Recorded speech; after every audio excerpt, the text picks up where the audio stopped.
오늘 또 말씀을 통해서 하나님이 주시는 특별한 은혜가 저와 여러분 가운데 함께 하시기를 주님의 이름으로 축복합니다. 여러분 2월 첫날인데요.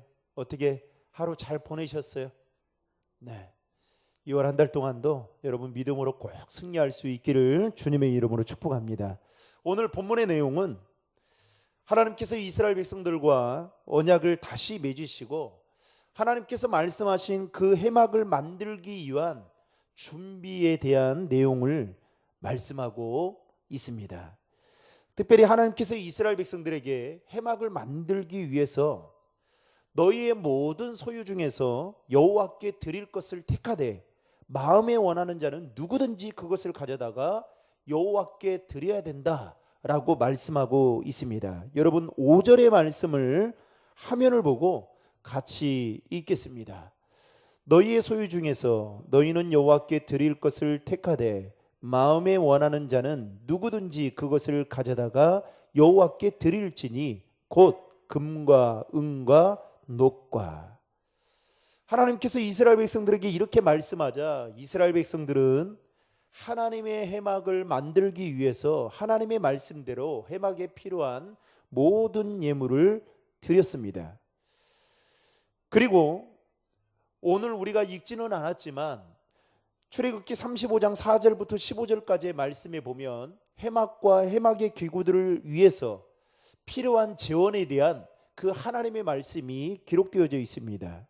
그리고 이 말씀을 들은 이스라엘 백성들이 20절에 보시면 각기 자신들의 장막으로 물러간 뒤에 곧바로 자신들이 드릴 수 있는 것들을 가지고 와서 모세에게 와서 그리고 하나님께 그 제물을 지체하지 않고 즉시 드렸던 것을 우리는 21절의 말씀을 통해서 볼 수가 있습니다. 여러분 21절의 말씀 다 함께 읽겠습니다. 마음이 감동된 모든 자와 자원하는 모든 자가 와서 회막을 짓기 위하여 그 속에서 쓸 모든 것을 위하여 거룩한 옷을 위하여 예물을 가져다가 여호와께 드렸으니. 방금 21절 말씀을 화면을 좀 띄워주시면 거기에 보시면 예물을 가져다가 여호와께 드린 자들이 어떤 자들이라고 말하고 있습니까? 마음에 감동된 자들 그리고 자원하는 자들이 이와 같은 예물을 하나님 앞에 드렸다라고 말하고 있습니다. 오늘 우리는 21절 이들이 회막을 위해서 필요한 예물을 드렸던 사람들에 대해서 주목할 필요가 있습니다. 여러분 하나님의 말씀에 대해서 즉각적인 반응을 보인 것은 이대한 신앙의 열조들을 통해서도 우리는 잘 찾아볼 수 있습니다. 그 중에서 대표적인 사람을 꼽으라고 한다면 단연코 아브라함을 들 수가 있죠. 하나님께서 아브라함을 갈대아 우르에서 부르시면서 너는 너희 고향과 친척과 아버지의 집을 떠나 내가 너에게 지시할 땅으로 가라고 말씀하십니다. 그런데 그렇게만 말씀하신 것이 아니라 떠나게 될 때에 내가 너로 큰 민족을 이루고 그리고 너에게 복을 주어서 내 이름을 창대하게 하겠다라고 말하면서 아브라함을 뭐라고 말하냐면 너는 복이 될지라. 그러니까 여러분 복이 될 것이다 아니 아마 앞으로 복이 될 수 있다 이게 아니라 너 그냥 아예 명령형으로 너는 복이 될지라 이렇게 말씀하고 있습니다. 즉 아브라함의 이름을 창대하는 축복의 통로로 아브라함에게 복을 주시겠다라고 말씀을 하시죠. 그런데 그 앞에 조건이 있습니다. 그게 뭡니까? 너의 고향과 친척과 아버지의 집을 떠나라는 그 말씀을 지킬 때입니다. 이때 그 말씀을 들었던 아브라함이 반응을 하게 되는데 창세기 12장 4절의 말씀을 같이 한번 읽겠습니다. 4절 그 다음 넘겨주시면 같이 읽겠습니다. 이에 아브라함이 여호와의 말씀을 따라갔고 롯도 그와 함께 갔으며 아브라함이 하란을 떠날 때에 75세였더라.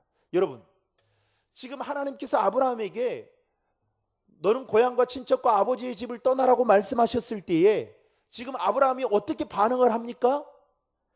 금방 읽었던 4절의 말씀에 보면 말씀 따라갔다라고 말하고 있습니다. 그냥 어떤 대중의 선택 아니면 사람들이 많이 가는 그 선호하는 길을 따라간 것이 아니라, 아니면 제비뽑기를 해서 간 것이 아니라 하나님의 말씀 따라갔다라는 거예요. 사랑하는 성도 여러분, 저는 저와 여러분들의 신앙생활이 하나님의 말씀 따라 믿음의 길을 걸어가는 신앙생활이 되기를 주님의 이름으로 축복합니다. 여러분, 사람을 의지하면 자꾸만 인본주의적이 돼요. 여러분, 참 사람들의 속셈은 참 모릅니다. 알다가도 몰라요.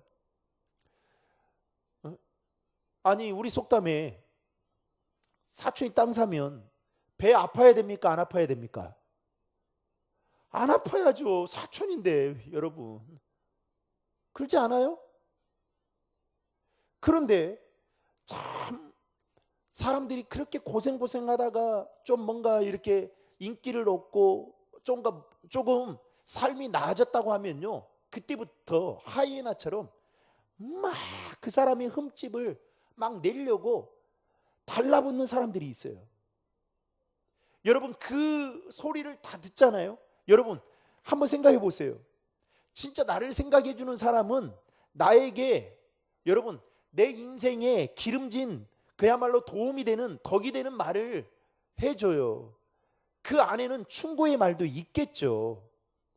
그런데 부정적인 말은 잘 안 합니다. 오히려 그 있으면 말을 하더라도 기도를 많이 해주겠죠. 우리가 오늘날 여러분 사사시대를 보십시오. 사사시대 때 이스라엘 백성들이 왜 자신의 소견대로 살았습니까? 하나님 말씀 배제하고 자신의 생각대로 살았기 때문이에요.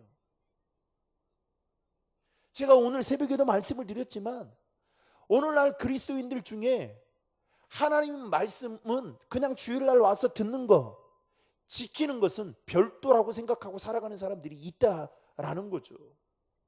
여러분, 진짜 그리스도인들은요, 내가 구원받는 것도 좋은 일이지만 진짜 예수 믿는 게 힘든 일이구나라는 것을 생각하게 돼요. 왜냐? 구원받은 자처럼 살아가는 게 힘들거든요. 세상에서 구원받은 자처럼 살면 손해볼 게 너무 많아요. 우리를 모함하는 사람, 그리고 또 우리에게 유익이 되지 않도록 우리를 공격하는 사람들이 얼마나 많은지 모릅니다. 여러분, 말씀대로 사는 게 여러분 유익이라고 생각하십니까? 어쨌든 아브라함은 오늘 그 말씀을 듣고 말씀 따라 순종함으로 하나님 앞에 나아갔다라는 겁니다. 특별히 창세기 12장 4절에 보면 이에 아브라함이 여호와의 말씀을 따라갔고 라고 말하고 있는데요, 여기서 말하는 이에라는 말은 어떤 뜻을 담고 있느냐? 아브라함이 그 말씀을 들었을 때에 조금도 지체하지 않았다는 것을 의미합니다. 다시 말하면 아브라함이 하나님의 말씀을 듣고 그 요구에 결코 계산하거나 아니면 뭔가 주판을 튕겨서 이게 나에게 유익이 되는가, 나에게 유익이 되지 않는가, 이거를 막 주판을 튕기지 않고 즉시 순종함으로 보여주었다. 이게 바로 이해라는 말 안에 담겨져 있는 의미입니다. 창세기 22장에 가서도요, 하나님께서 아브라함에게 독자 아들 이삭을 번제로 드리라고 말씀합니다. 근데 여러분, 창세기 22장 3절에 보면 이렇게 말씀하고 있습니다. 같이 읽겠습니다. 아브라함이 아침에 일찍이 일어나 나귀의 안장을 지우고 두 종과 그의 아들 이삭을 데리고 번제에 쓸 나무를 쪼개어 가지고 떠나 하나님이 자기에게 일러주신 곳으로 가더니, 노란 글씨에 보면 아브라함이 아침에 그 하나님의 말씀을 듣고 아침에 뭐 했다고요? 일찍이 일어났다는 거예요. 이 말 속에는 뭐가 있을까요? 아브라함은 하나님의 말씀에 조금도 지체하거나 머뭇거리거나 망설이거나 주저하지 않고 말씀 따라 갔던 믿음의 사람이었습니다. 예수님의 제자였던 베드로, 안드레, 요한, 야고보, 이들은 예수님께서 사람을 낚는 어부가 되게 하겠다라고 말씀하셨을 때에 그들은 곧바로 그물과 배를 버려두고, 심지어 아버지도 버려두고 지체하지 않고 예수님을 따라갔던 믿음의 사람들이었습니다. 오늘 본문에도 보면 하나님께서 모세를 통해서 이스라엘의 해막을, 하나님의 해막을 짓기 위해서 필요한 예물을 드리라고 말씀하셨을 때에 이스라엘 백성들이 지체하지 않고 하나님 앞에 예물을 드렸는데, 그 예물을 드렸던 사람들이 누구였느냐? 마음에 감동된 자와 자원하는 사람이 드렸다라는 겁니다. 즉 이들은 자신의 이익과 손해를 따지면서 주판을 튕기거나, 아니면 이 말씀이 나에게 옳고 그른 일인지 판단을 하거나, 아니면 이 말씀이 상식적이거나 비상식적이거나 그렇게 따지지 않고 즉각 하나님의 말씀에 따라 순종하였던 것을 보게 됩니다. 사랑하는 성도 여러분, 우리는 이러한 이스라엘 백성들의 모습에 주목할 필요가 있습니다.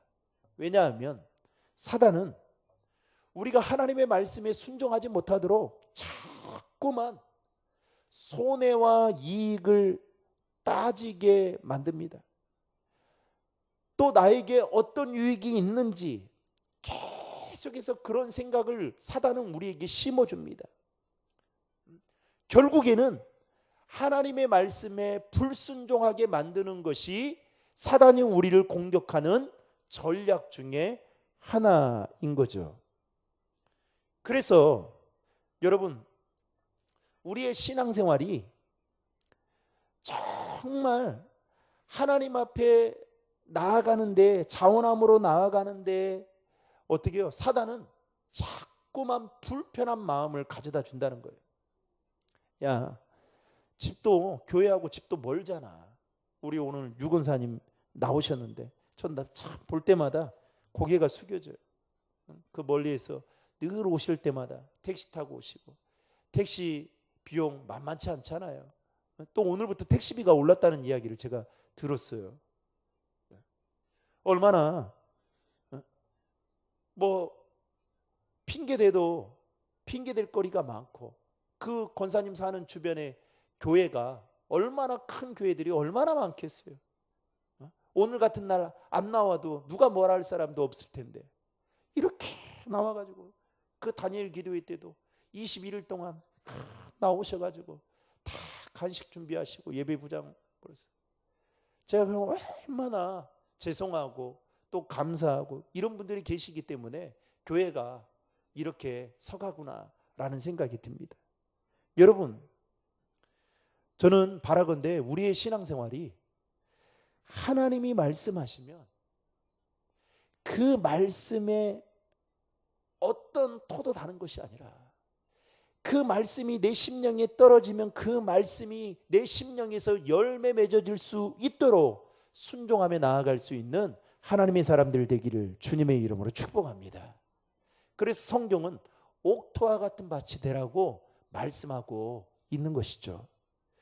또 하나는 오늘 이스라엘 백성들은 하나님의 해막을 만들기 위해서 자원하는 마음으로 자신의 것을 드렸다라는 겁니다. 즉 이들은 억지로나 아니면 자신의 체면들 때문에 예물을 가지고 나온 것이 아니었습니다. 철저하게 하나님의 마음에 감동이 되어 자원해서 하나님 앞에 예물을 드렸던 자들입니다. 그래서 오늘 본문에 보면 이스라엘 백성들이 자원해서 드렸다라는 이 말을 거듭거듭해서 강조하고 있는데요. 22절 상반절에도 보면 마음에 원하는 남녀가 와서 이렇게 말하고 있고요. 25절 상반절에도 보면 마음이 슬기로운 모든 여인은, 그리고 26절 상반절에도 마음의 감동을 받아 슬기로운 모든 여인은, 그리고 29절에도 이렇게 이야기합니다. 29절 말씀 우리 다 함께 읽겠습니다. 29절, 마음에 자원하는 남녀는 누구나 여호와께서 모세의 손을 빌어 명령하신 모든 것을 만들기 위하여 물품을 드렸으니 이것이 이스라엘 자손이 여호와께 자원하여 드린 예물이니라. 이처럼 이스라엘 백성들이 자원해서 회막을 만들 예물을 드렸다라는 것에 대해서 우리는 주목할 필요가 있다라는 겁니다. 제가 대학교 다니던 그 시절에 1997년입니다. 그때 우리나라에 IMF 금융위기가 오게 되면서 그야말로 한국 경제는 참담하기 그지없었습니다. 연일 뉴스에서는 대기업과 중소기업들의 도산 소식이 계속 전해지고 있었고, 그리고 오랫동안 다녔던 직장인들은 하루아침에 직장을 잃어버리고 길거리에 나앉게 되는 그런 사람들이 우후죽순처럼 많아지기 시작했습니다. 제가 그때 대학교 3학년 때였는데요. 그때 잊어버리지 않았던 그 뉴스 중에 하나가 이런 뉴스였습니다. 이 IMF로 인해서 얼마나 힘들었던지 젖먹이를 둔 아이들의 엄마가 자신의 아이의 분유를 사 먹일 수가 없어서 분유를 가게에 가서 훔치다 걸려서 경찰서에 잡혀갔다라는 그 뉴스 보도를 지금도 생생하게 기억에 남을 정도로 당시의 IMF 금융위기로 한국 경제는 엄청나게 어려움을 겪게 된 것입니다.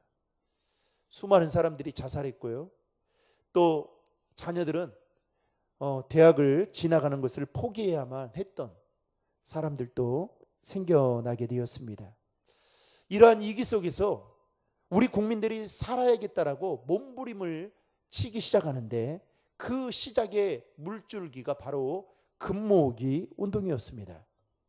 당시 우리나라는 약 304억 달러에 달하는 애완 부채를 갚아야만 하는 그러한 상황 속에 놓여져 있었습니다.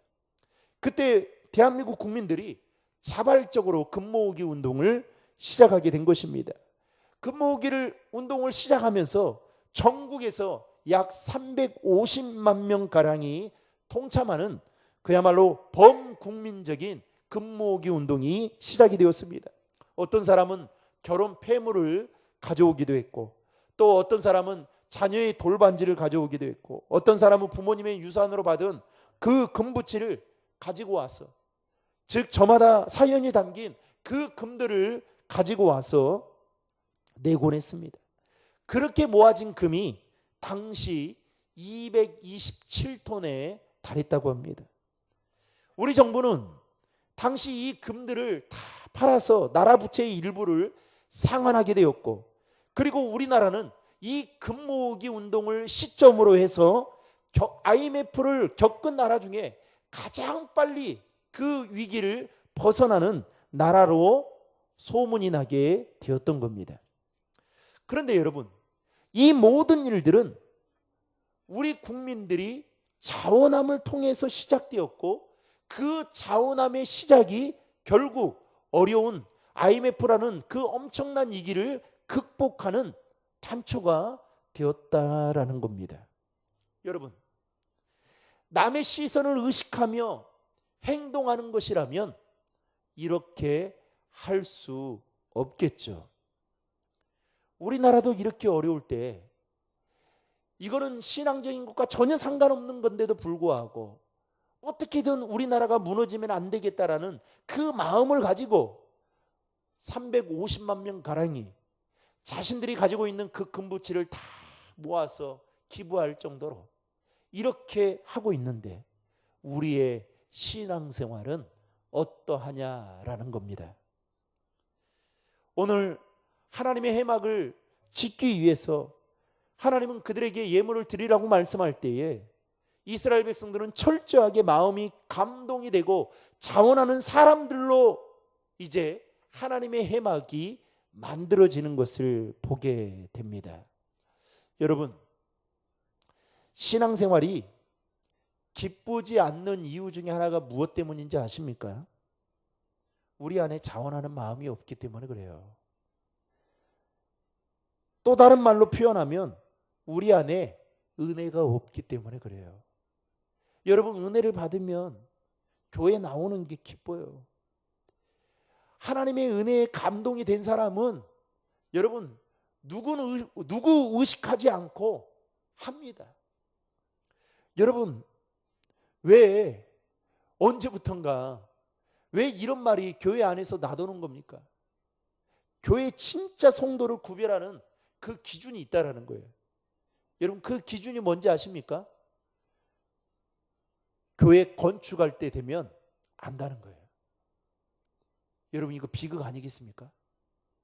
건축하면 헌신을 해야 되니까. 제가 알고 있는 교회입니다. 그 교회는 장로님들이 한 9분 정도 돼요. 그래서 당회를 통해서 교회를 건축하기로 통과를 시켰습니다. 근데 그 교회는 건축을 해야만 하는 상황이었어요.